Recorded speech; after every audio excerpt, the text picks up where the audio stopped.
I'm just going to start with a live video. Hi, buddy. How you doing? Stephen Mayer here from the Mersey Concept. We're welcoming Scott Dixon, multiple champion, good friend, great stories to tell, and I'm looking forward to listening to him. Scott, how you doing?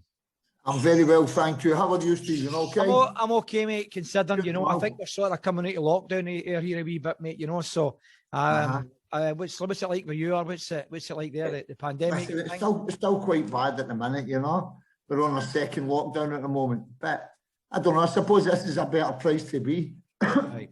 I.e. the sunshine, the climate, so I really feel for the people back in the UK. Yep. But listen, hopefully it'll clear soon. Yep. The grace of God, my man. Yep, definitely. Last time I seen you, Scott, was in Glasgow, and you were fighting, and you were giving some guy some mean body shots.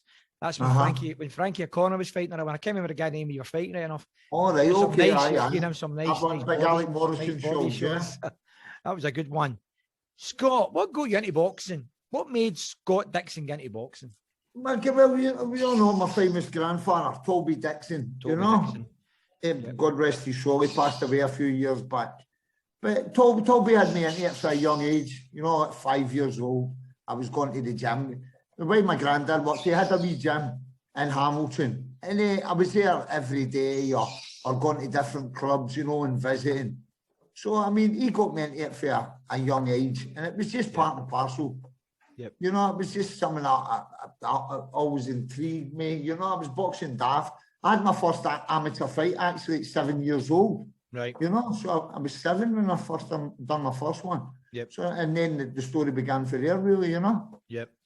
So a lot of folk in the gym's been asking. I say, when's this podcast? A lot of folk know you, Scott, but you know that a lot of folk know Scott Dixon. But there's stories you want to hear, but we're going to leave that one for later on for there, But so tell me, why the amateur game? Did you think you're ever going to go pro? You know what?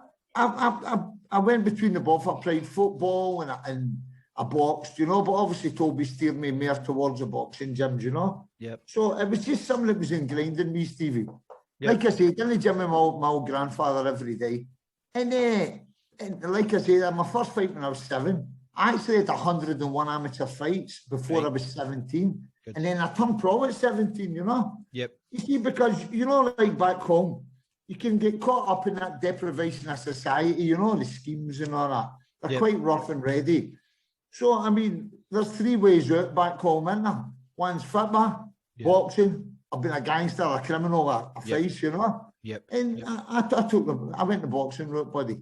Yep, definitely. And I done my apprenticeship, and like I said, I turned pro at 17. I was the youngest professional boxer in the UK at the time. Maybe still to this day, I don't know. Yep. And then it just went for there, Stevie, It escalated. What was it like when you were younger, when you stayed? What was it like? What was the area like when you stayed in? It wasn't too bad. It was still in the schemes, Yep.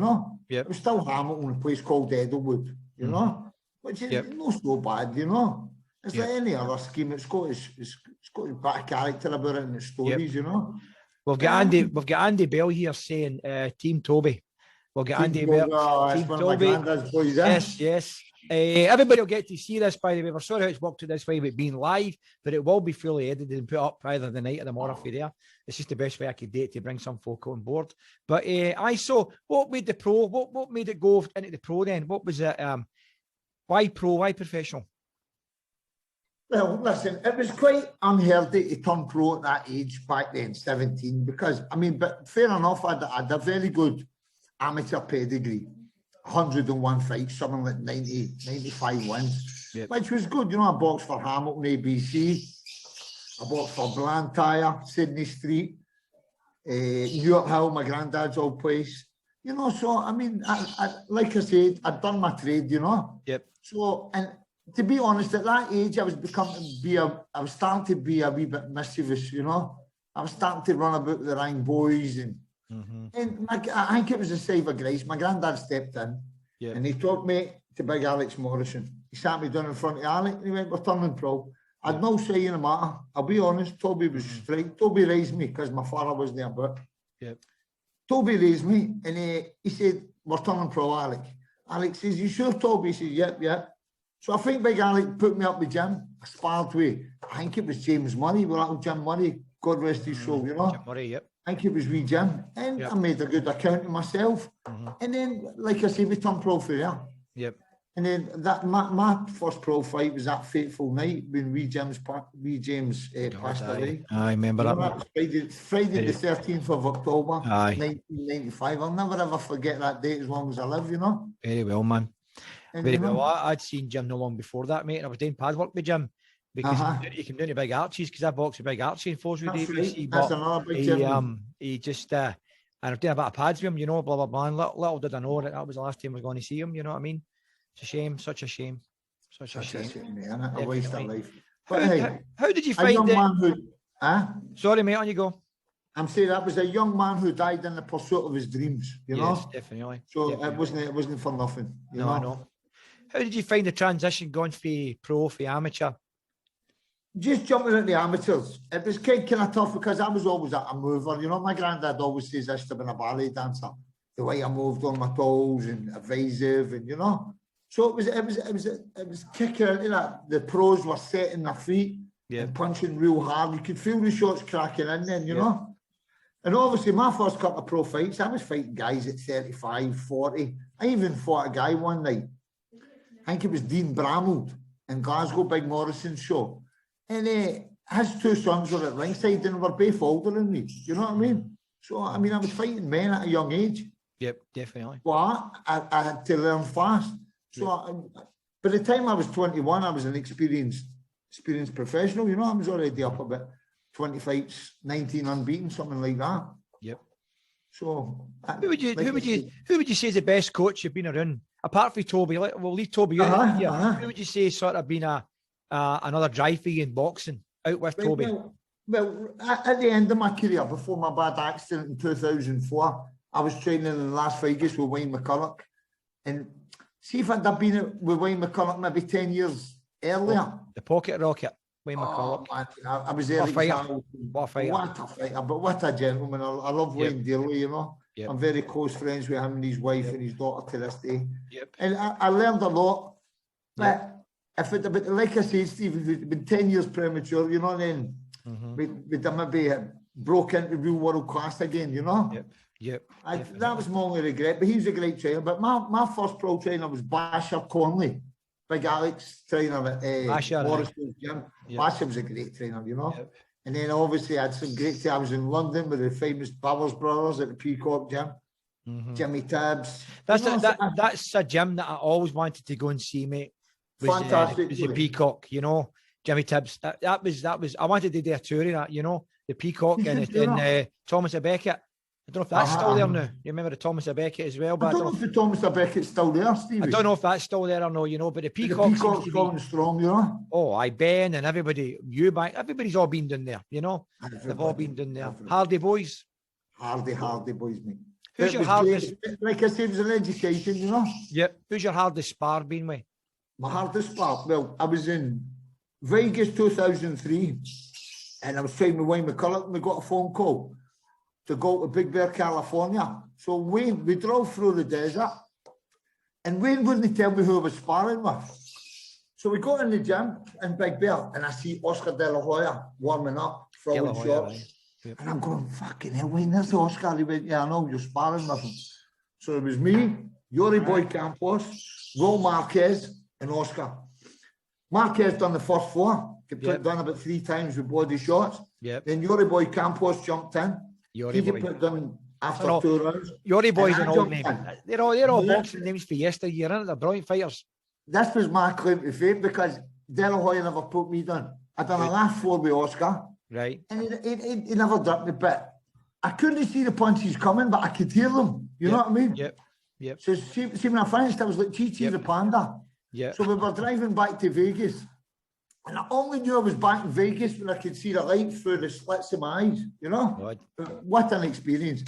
Even in my autobiography, Oscar gives the foreword, you know? Which is...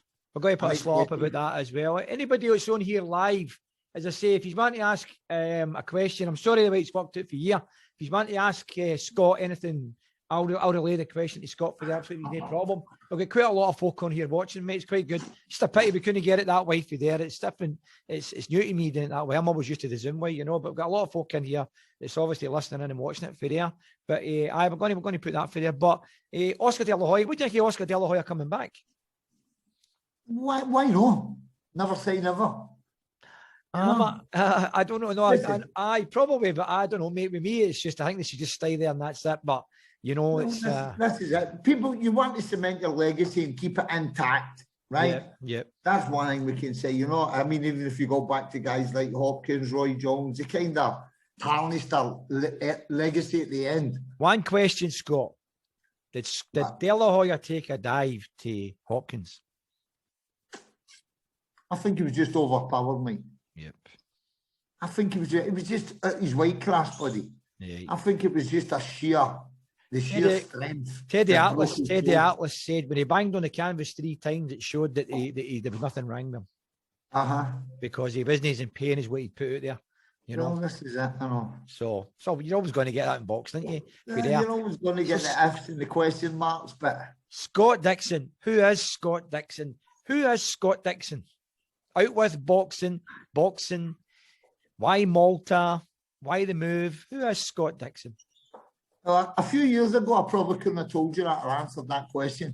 Right. But listen, when you get older, you learn, you find yourself, you need to soul search. You know, we're always but always searching for that end product. Did we ever find that end product? I don't know. But now, let me tell you, I'm at peace now, you know. I've had a hard life. A lot has been my own fault, my own wrongdoings, you know. We all make mistakes, but it's no how high you go or how low you fall, it's how you come back, right? Yep. So, I mean, it's like triumph over adversity. Right now, I'm happy, I'm at peace, I've got my kids, my family. You know, I've not really got big mountains to climb at the moment. I'm kind of content, you know. I've got peace in me at the minute. But as a Roman general once said, if you seek peace, start a war, you know, so. Yep. We never know, never say never, right? Why Malta? Why Malta? I met a Maltese girl in Glasgow 18 and a half years ago.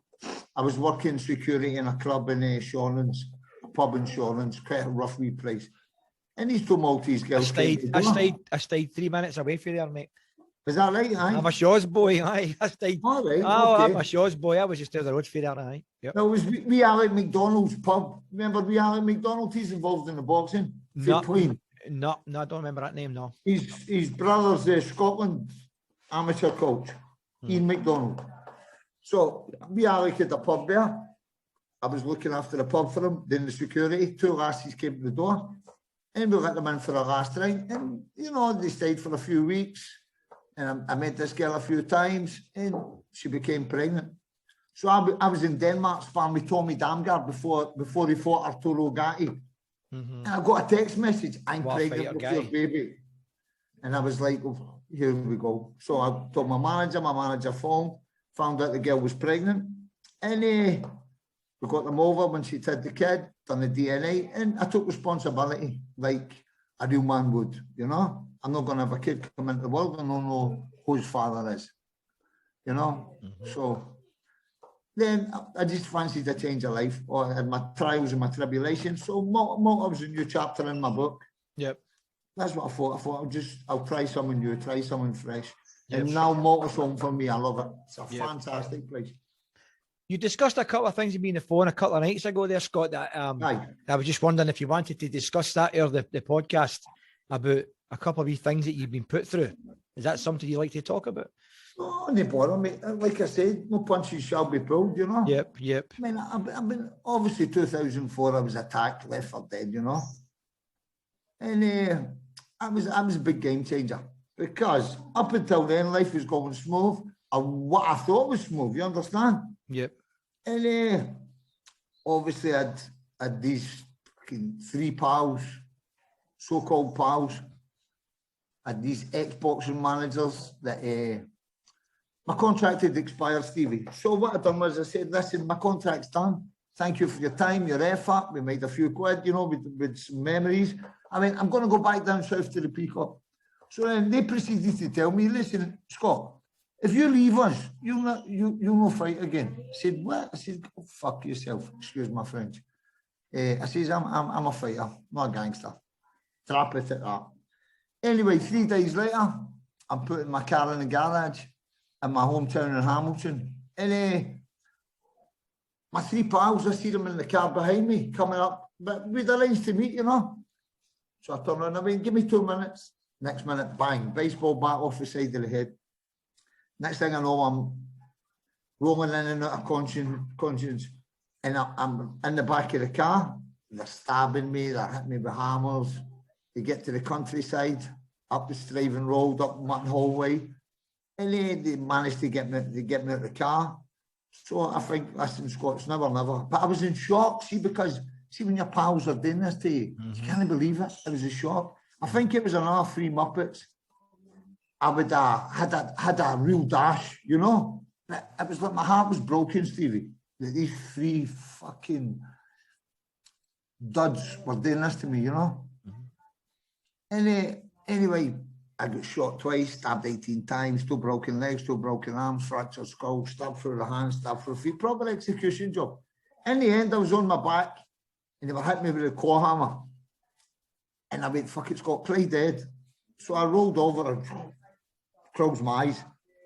And I looked at the corner of my eye and I see him go one more time with a hammer and he stopped like 10 inches away from my face.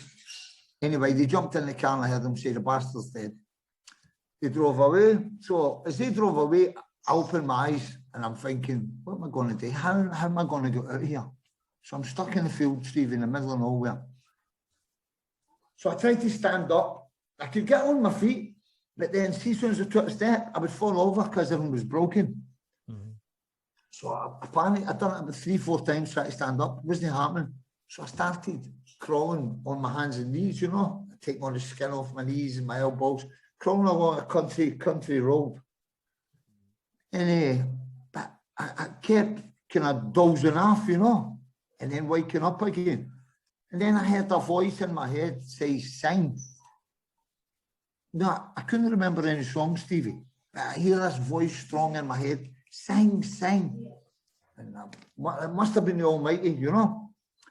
And I couldn't remember a song, but then it came, at a thief in the night, it came into my brain. Remember that song, One More Step Along the Wall We Go, the old Sunday school song, Stevie? That came into my head, and it was the only song I could remember, and I kept singing it louder and louder and louder. And I got to this farmhouse, right? Now, bear in mind, I'm crawling along a country road and it's got ditches at both sides. So if I go too far to the left or the right, I'm going to fall down and I'm not getting out, you know? Yep. And by the grace of God, not one car came in that duration, must have been an hour, trying to get to this farmhouse light. So I was blessed that a motor never came. It ran straight over the top of me. Anyway, I get to the house and I pull myself up to the window. Now, this house was in the middle of nowhere. So it must have been like a scene of a horror movie. The old guy's lying on the couch. And I'm banging the window with blood all running down my hands and my face. And I hear him shout for his wife. Anyway, she comes out and they come outside and I said, listen, I'm Scott Dixon. I've just been viciously attacked. Can you phone an ambulance, please? And she went, Scott Dixon, my daughter Leanne was just cutting your hair an hour ago. It turned out that their daughter, coincidental, their daughter had just done my hair. I used to have hair by the way. Had just done my hair an hour before I'd been attacked. So, you know, just the right, it's too perfect, you know what I mean? Yep. So by the grace of God, I was saved. I got to a hospital. I took a seizure on the operating theatre. You know, it took me a long time to recover, mate. Took me a long time to recover. It broke me, you know, really broke me, but apart from the betrayal, because hey, that's what it is, that's human nature.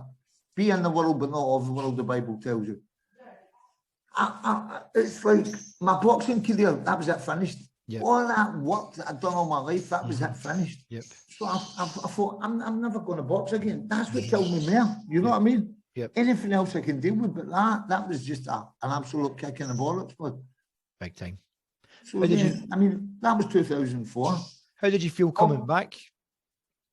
Well, did you make a decision to come back and box again? Well, the British Boxing Board of Control took my licence off me. They wouldn't give me my licence because I've got a metal plate on my left arm, right? And it's like 6 screws in a plate. Right. So that means I couldn't fight with the British Boxing Board of Control. But to be honest, they're arseholes. They don't create dreams, they wreck dreams. Look at my wee pal Scott Harrison, what they done with him, not getting my licence back. Listen, see if the Germans done that, took every licence off everybody at the criminal record. They've been eight boxers, mate. So it's bullshit, mate. You know what I mean? Yep. You have to help people, forgive people. Do you know what I mean? So the British Boxing Board of Control, forget them. But anyway, I came to Malta 2006. And when I came here, I still couldn't walk properly. It took me a couple of years to adapt. I used to wear a special brace on my foot because I had a condition called drop foot, where they'd stab me in the feet and it burst all the tendons. So my foot was done the way all the time. So I couldn't walk, I was always tripping. So I had to wear a special brace, my ankle and my trainer, and it clipped in and it kept my foot up. So it was taking me a long time to adapt and adjust. So when I came to Malta, there was in 2006, I went to a show, I think, the end of 2006 over here. And there was a famous boxing champion here, Dion Gallia. And what he done is he was in the ring and he was fighting, and I went, oh, this is quite good. And I'm watching. At the end of the fight, he started calling me out, Scott Dixon, I want to fight you. And I'm going, here, mate, does he not realise I can't box anymore? You know? Aye. Anyway, he's like, I want to fight you, champ. No. And anyway, so me, I've agreed to it. I went, give me a month. I can't even walk right, mate. I'm like Kaiser Soze. Can't even walk, let alone fight. Kaiser Soze. You know what I mean? Yes. So anyway, I get myself ready about 4 weeks, 6 weeks. First round, I put some down twice. Second round, I stopped him. You know? It was just a different level, mate. So then I thought, maybe there's a wee glimmer of hope here. Maybe I make a comeback. No, I'm fighting unlicensed over there because there was no real regulated boxing. I was one of the guys, the flagship, for putting it all regulated.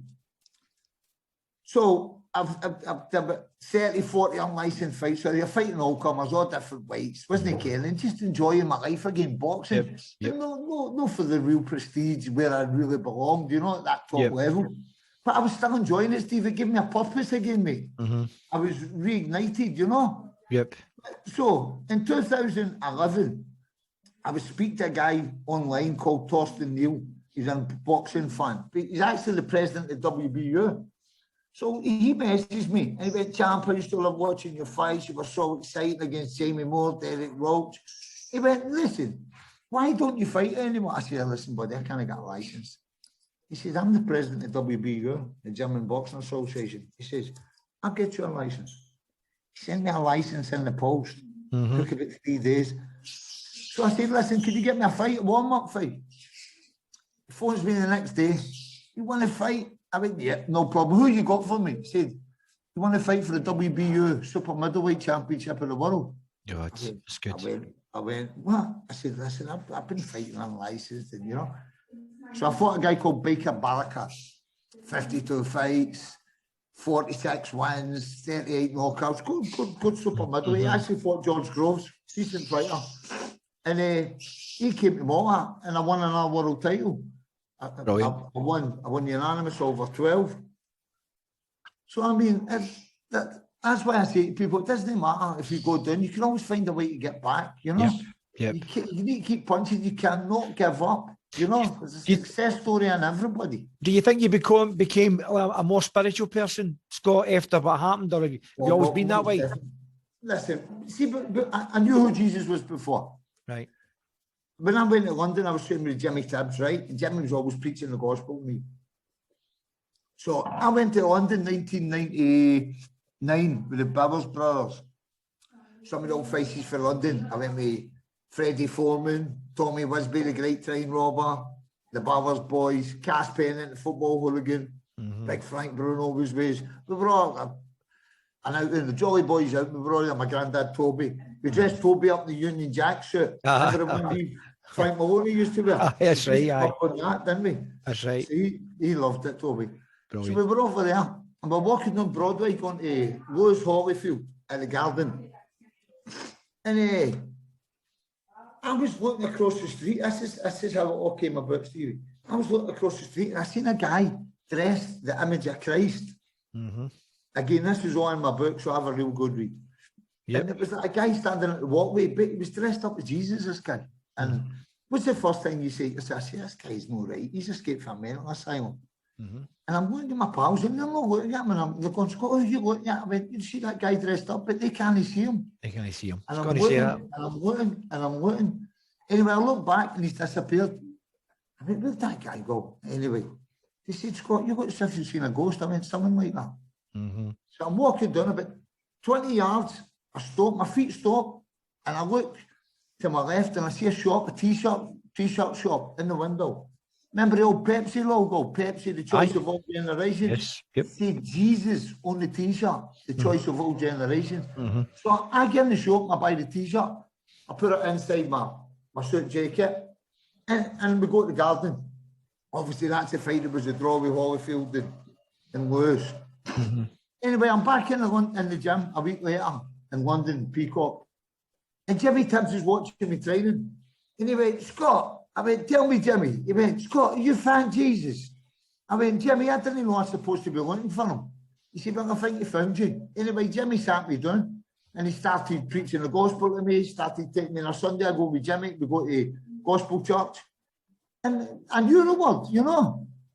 I knew the word. I mean, as early back as 1999, I really knew the word. But my life was hard. My life was easy then because I didn't know Christ, right? They say when you get to know Christ, that's when the battle begins, because that's when the devil wants to pull you back. Yep. You know? So, I mean, that's when all my trials and tribulations started. Yep. But I feel chosen that I know who he is, who my Lord and Saviour is, you know? Good. Scott, I've got a Matthew Towns here. And he says, yes. Scott is a true legend and a good friend. So much experience as someone if like had been different would have got even further than he did. Also a top trainer now. There is more in there. That was Matthew's a lovely guy. Matthew Towns. Cheers, Matthew. He's a professional footballer over here. He's a goalkeeper, professional. Lovely man. Absolutely brilliant. Man. Absolutely brilliant.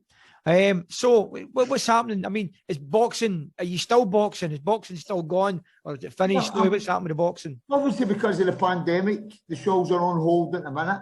I had my last professional fight last summer. I've not fought since because of the pandemic. I'm looking to fight on the 29th of May. If we get the go-ahead for the government, maybe a fight against Tommy Jacobs for the UK. Yep. That fight's been proposed to, so that'd be a 10-rounder for the WBF Europe. You're in great shape. Every time we see you on Facebook, you're in great shape. I keep going, but I'm having a day off today. I'm having a wee glass of wine. That's all right. I'm having a wee iron brew. There you go, mate. Definitely. Well, listen, I think some people's going to be a wee bit annoyed here, by the way, because we're going to be doing this in a couple of parts. We're on Zoom. It's a bit of downer we couldn't get it onto the Facebook. As I say, I wouldn't 100% clued up with that, and I'll put myself there for it and say that, because we get a 40 minutes on Zoom. We're 35 minutes in. So we're going to do another part with you, Scott, if it's okay, because everybody wants to know about the Brad Pitt. No problem. So what we'll do is we're going to be going like that. No way, man. I've got loads of folk on here now. Well, let me just tell you about Brad Pitt. Right. I know something you don't know. Well, listen, what we're going to do is, everybody, I'm really sorry about that, because folk will be saying, no way, I know about Brad Pitt, is we'll get you back on again if it's okay with you, Scott. We'll do a part two. We'll do a part two on that. Like I say, you're an old pal of mine. Oh, listen, I appreciate it 1,000,000%. You doing it. Definitely. My claim to fame is going to be that I beat James English for coming on and seeing you. So, oh man, listen, you're not faster last year. Brilliant. So superb. But listen, Scott, we're going to jump into a part two if it's okay. I'll catch you through the week. And I bet you any money, I get text here, and it's going to be for the lassies in the gym that's going to say to me, what's this with this Brad Pitt? But we'll bring in Brad Pitt in the next one for there. And no problem. Scott, I appreciate you coming on. I hope to speak to you again through the week. Thanks for having me. Thanks very much. Cheers, Scott. Cheers, mate. Thank you. Stay safe, folks. Thank you. Thank you. Cheers, mate.